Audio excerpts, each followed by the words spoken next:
Hello, everybody, and welcome to the webinar. Thank you for joining us today. If you can hear me, go ahead and drop a message in the chat.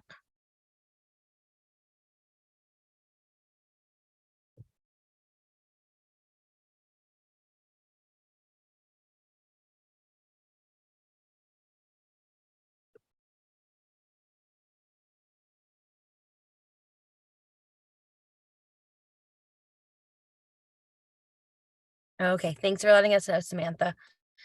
Sierra, it looks like the chat is disabled, but we will get that fixed.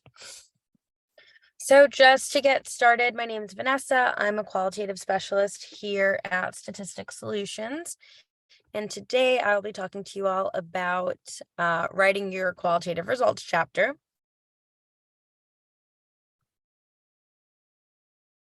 So here are the components that are typically expected in the results chapter. So you should be including an introduction, a description of your setting, demographics, data collection, data analysis, results, trustworthiness, and then a summary.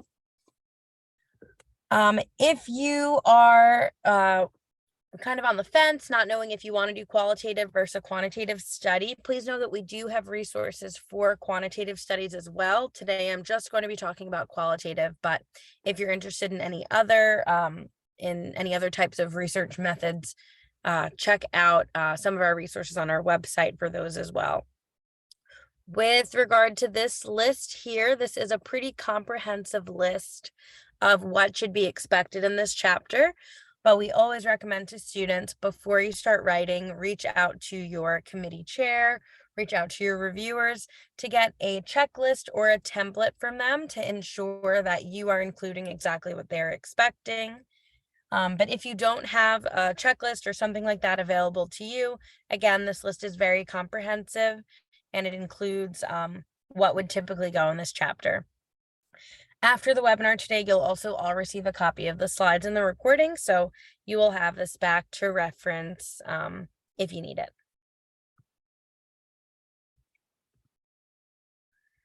So in the introduction of the results chapter, you're going to be restating the problem and purpose of your study. So you really want to reorient the reader to, what is the why for this study? Why are you conducting this research? What is this study intended to answer? So you'll do that just by restating those statements that you already have earlier on in your chapters, probably 1 through 3.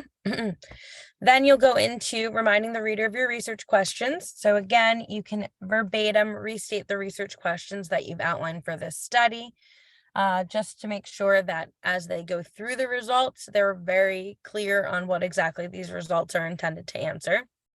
And then once you do that, you will preview the chapter by explaining what you'll be discussing. So you may provide like a statement as simple as, in this chapter, the researcher will present the findings of the analysis, or you might list out some of the subheadings from the chapter that you're going to be talking about.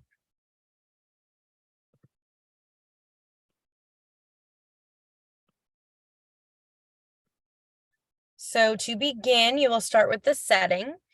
And here you're really just setting up for the reader, where is the study taking place? Who is the study including, so that when they begin to read some of the results, they understand kind of the context around these results. So in the setting, you'll want to discuss where you conducted the research and why. So it could be that you conducted it over Zoom, maybe you conducted your research in person. Maybe you conducted it if you're, doing a study related to a particular profession. Maybe you conducted it at people's place of business. So really just reminding the reader where the study actually took place and any conditions that could have influenced your research. So one example where I see this a lot is where students maybe work in an educational setting and they are interviewing teachers or school administrators at their school. That is a condition where the setting may be impacting the way that participants are answering or the way that they're interacting with you during the interview, so that may be an important thing to note here. And then you'll also want to talk about anything that might have impacted the interpretation of your results. So again, typically anything related to some type of power dynamic or familiarity with the participants, or the location that could really impact the research, the participants, or the interpretation. So you'll want to provide some information about that here as well. Next, you will talk about the demographic characteristics of your sample. So with the qualitative study, everybody does this a little bit differently. I do recommend that if you haven't already, to deploy some type of demographic survey to your participants, just collecting some basic information like gender, maybe race, age. Again, this is just to give the reader some context about who are these results about? Who are we talking about here? So it may be helpful to have some of this information going into your results chapter. There may also be some relevant demographic characteristics to your study. So if you are conducting a study of teachers, for example, it may be interesting for the reader to know how many years of experience in teaching each of these participants has. What are they bringing to this study? The nature of this qualitative research is that it's going to be very rooted in the participants' experiences. So here's where you may want to bring in some of that information to just give kind of a peek into who these participants are. Sometimes I do see this written as kind of participant profiles or participant sketches. So you have a few options here. You can present your demographic data in a table format where you're just kind of providing those facts and figures. The average age of participants was X, and maybe you're providing some frequencies for categorical variables like race, gender, maybe things like that. Or you can kind of give a more expanded description of these participants by writing a participant profile for each participant. Both are great options depending on the type of study that you're using. But the key here is that you want to make sure that regardless of what method you're using, you are maintaining confidentiality of your participants and really obscuring the data in a way that if someone were to read this paper, they wouldn't immediately be able to identify who that participant is. So whether that means that you are obscuring the setting so that it's not clear the particular location that you collected this data from, or maybe you're writing out these demographics in a way that someone couldn't pinpoint who exactly said what. So for example, let's say you are conducting a study of nurses and you're doing it at a local hospital. If you then in your participant profiles here say participant 1 was a nurse with 5 years of experience working in the NICU, and this person is of African American descent, that might be so detailed that someone may be able to identify who that person is if they know, what hospital you're working at or what hospital you're collecting data from, and they're familiar with that area. So just think here about how you can make sure that, this data is not identifiable and you are keeping it vague enough to where you're really protecting that confidentiality of your participants.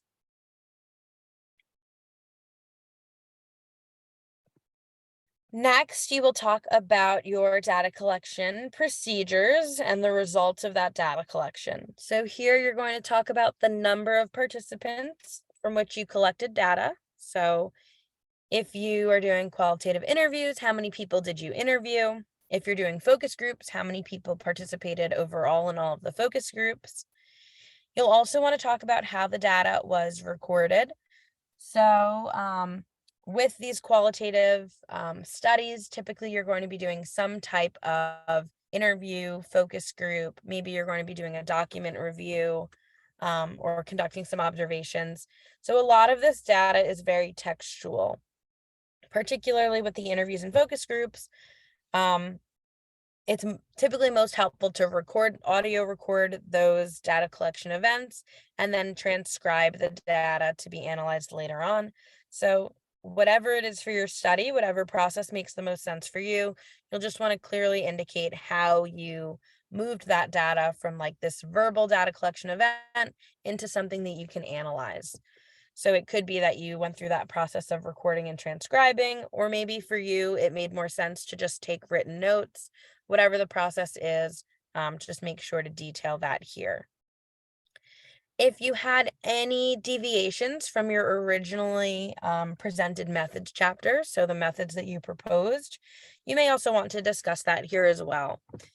Some schools will ask you to go back into the methods and revise it based on the actual procedures that you followed, and other schools will want you to just report back on the deviations in this chapter.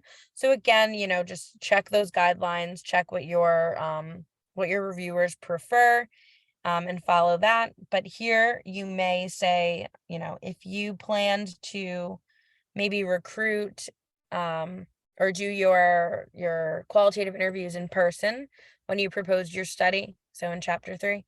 But then maybe over in chapter 4, by the time it came time to do your interviews, participants preferred to meet over Zoom, or maybe you had 3 or 4 participants who weren't available in person, so you did them over Zoom. Here you'll just report that deviation, and anything else like that. So if your recruitment changed, if the interview questions change, or if the type of data that you collected changed, you'll want to describe that here. If there was anything unusual in the data collection events, you may also want to talk about that. So if there's anything that like rises to the level of kind of standing out or being a little bit different, maybe you had a participant who didn't want to complete the interview after half of the questions or something like that. You'll just report those things here as well. Next, you'll go into how you analyze the data. So with these qualitative studies, you are most likely going to have a wide amount of transcripts and, pages of transcripts that you need to kind of make sense of. So one way that you'll do that is you will begin coding the data and moving it from codes to categories and then ultimately to themes. The way that you do this, there's a few different ways. You can take an inductive approach where you're having the codes that you develop kind of bubble up from the data. So what that means is maybe you are reading through your transcripts and you see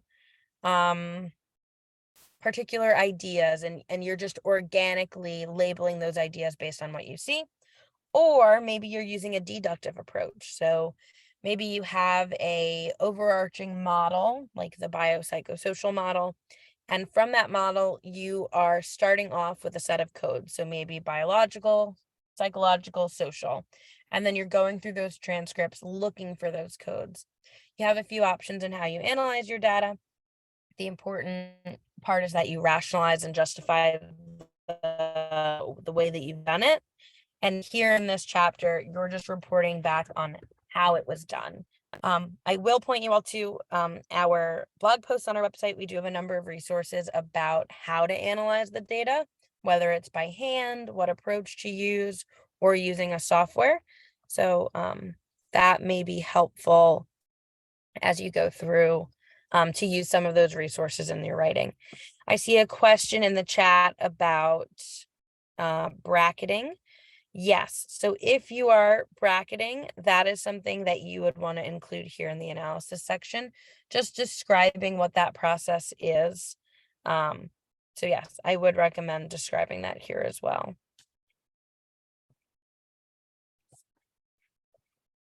And then once you do that, you'll also want to talk about any discrepant cases. So, with your qualitative data, typically you won't have all participants saying the exact same thing. You may have some outliers, and that's okay. Sometimes I think it's easy to feel like an outlier is kind of going against the theme, and you're kind of like, well, how can I report this theme if not all of my participants said this particular thing or had this particular experience? that is okay. You don't necessarily need to have 100% agreement. It's very natural. We wouldn't expect all people to have the same experience. And those outliers can be reported as well. So I'll talk about that a little bit more in the next few slides. So in your presentation of your results,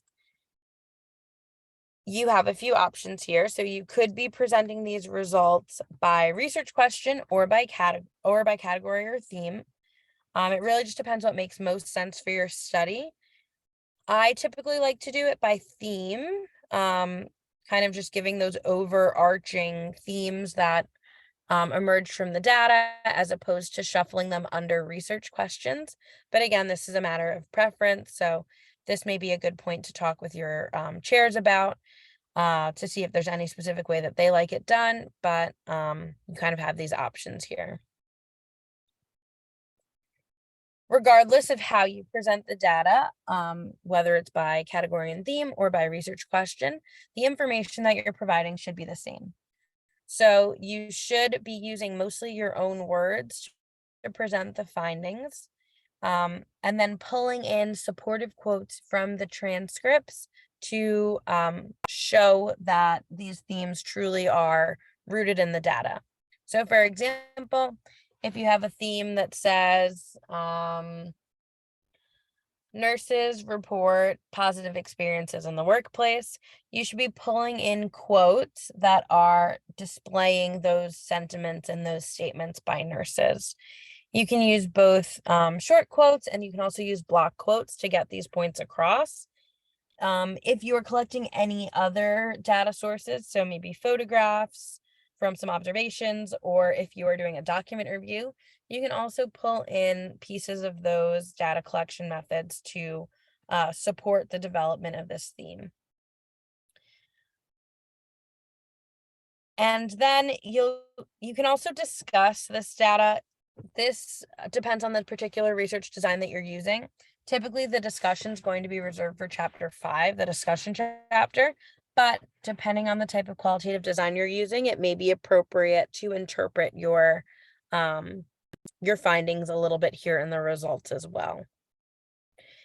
When you're going through this, remember that you have spent a good amount of time reading your transcripts. You've most likely interviewed the participants, so you have very clear firsthand knowledge of these themes, and you have a very good understanding of what they are, but the reader's reading this for the first time. So I recommend that once you analyze your data, particularly if you're using a software to do it, review all of the excerpts underneath each theme and ensure that each of those excerpts is truly reflective of the overarching theme. Then when you go to start writing, it's helpful to kind of set up your themes on a page and then just start pulling quotes for each theme into the page. That will give you a clear outline for what information you want to highlight from the data.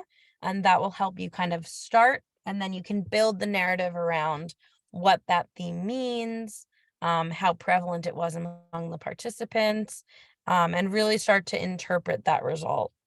But going through those quotes as a first step can be a helpful kind of foundational step to kind of set you up for talking about these themes in the results chapter. With regard to the discrepant cases, so I mentioned that it's okay if not all of your participants have the same experience, or if there's people that are sharing different things. The way that I recommend reporting this is to report it within the theme that that participant is deviating from.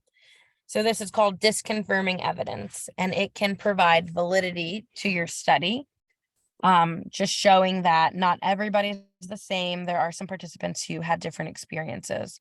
So you may present your theme as normal, as discussed in the previous slide, and then at the end of that theme passage, you can talk about that particular participant who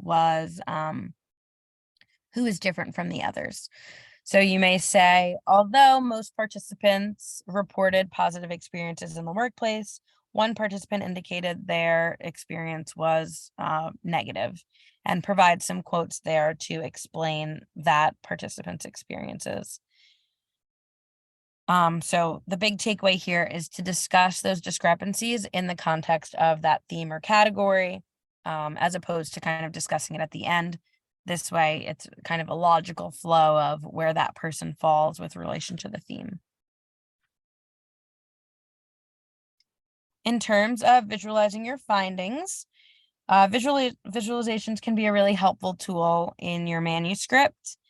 A few places where I find them to be helpful are in the overview of your themes. It can be helpful to provide a table that shows exactly what the themes are, maybe what codes that were developed that contributed to those themes.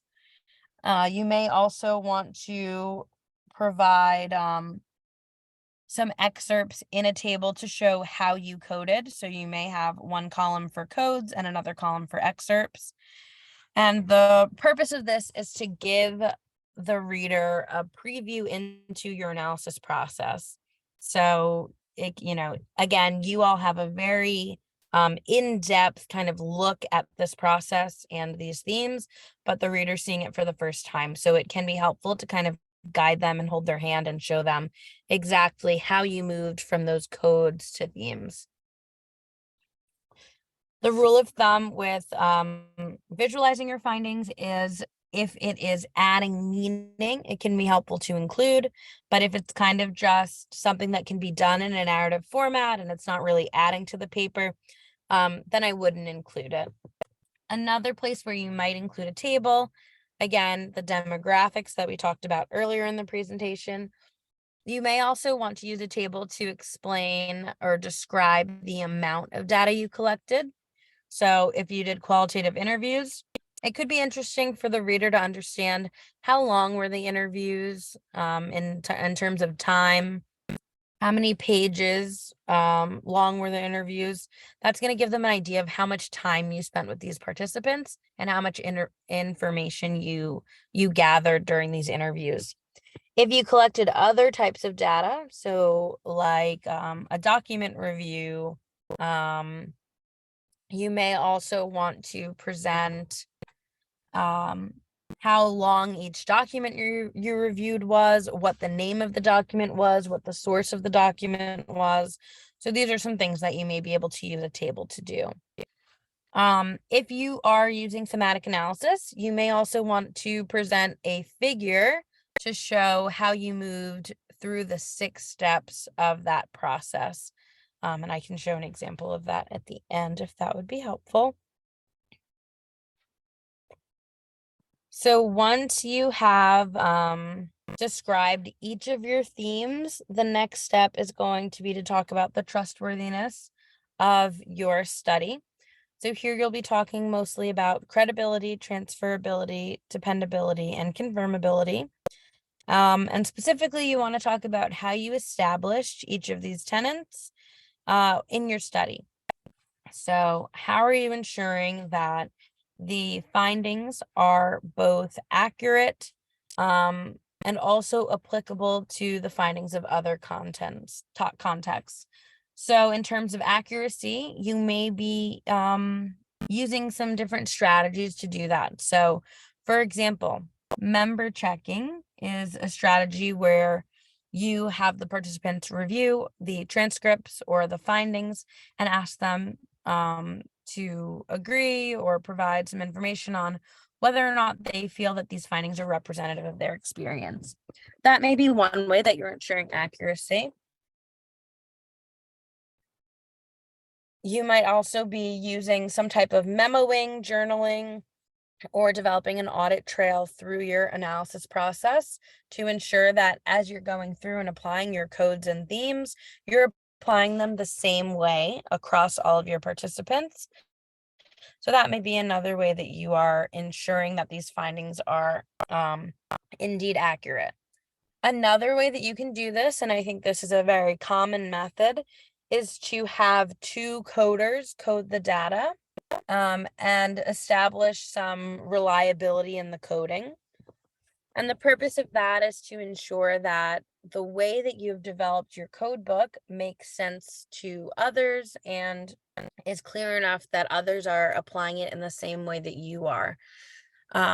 This is also important, taking into account kind of the different biases that each person brings to the study. You eliminate some of that bias by having more than one person apply these codes and kind of ensure that the perspective is really unbiased as you're going through and coding. Here at Statistics Solutions, we also help out with analyzing the data. So if you are needing kind of a second coder or someone to establish reliability with, that is something that we can assist with as well. You may also want to present your positionality as a researcher in your paper. So thinking through what are some of the biases that you bring to the study, what is your background and how does it relate to these participants, if it relates. So I know a lot of people typically are doing studies that are close to them. So for example, you might be a teacher and you want to understand the perceptions of others teachers with relation to remote learning during COVID-19. Most likely you have a number of thoughts and perceptions around that topic. So disclosing your positionality as a teacher, maybe having gone through that experience, is important for the reader to kind of understand where you're coming from as they're going through these results as well. And then you will complete this chapter by having a brief summary, providing the highlights of your findings. So what are the big takeaways that you want the to remember as they're moving to your decision? Here's where you might be really the or inconclusive findings from previous literature that you intend on expanding on more in the discussion. And then once you do that, you will transition to the next chapter. So you may say something like, in the following chapter, the researcher will interpret these findings or something like that to show that you're going to be going more into these as you go on.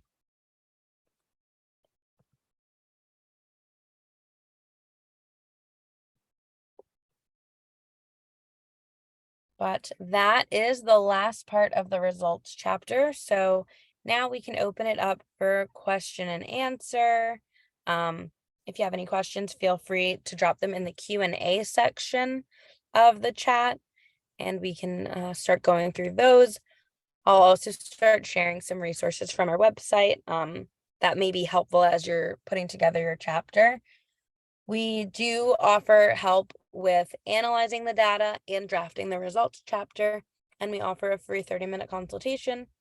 So if you feel like you may benefit from that type of service, don't hesitate to reach out. We are here to help.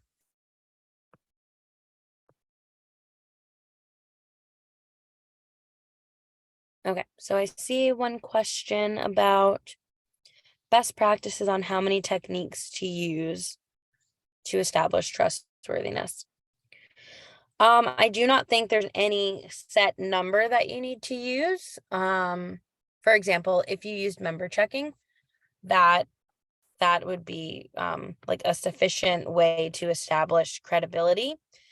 Some other things that are important to include, for example, having your informed consent sheet where you're explaining the purpose of the study and you are kind of explaining to the participants that their answers are going to be kept confidential. That's another example of trustworthiness because it's kind of opening the floor up for the participants to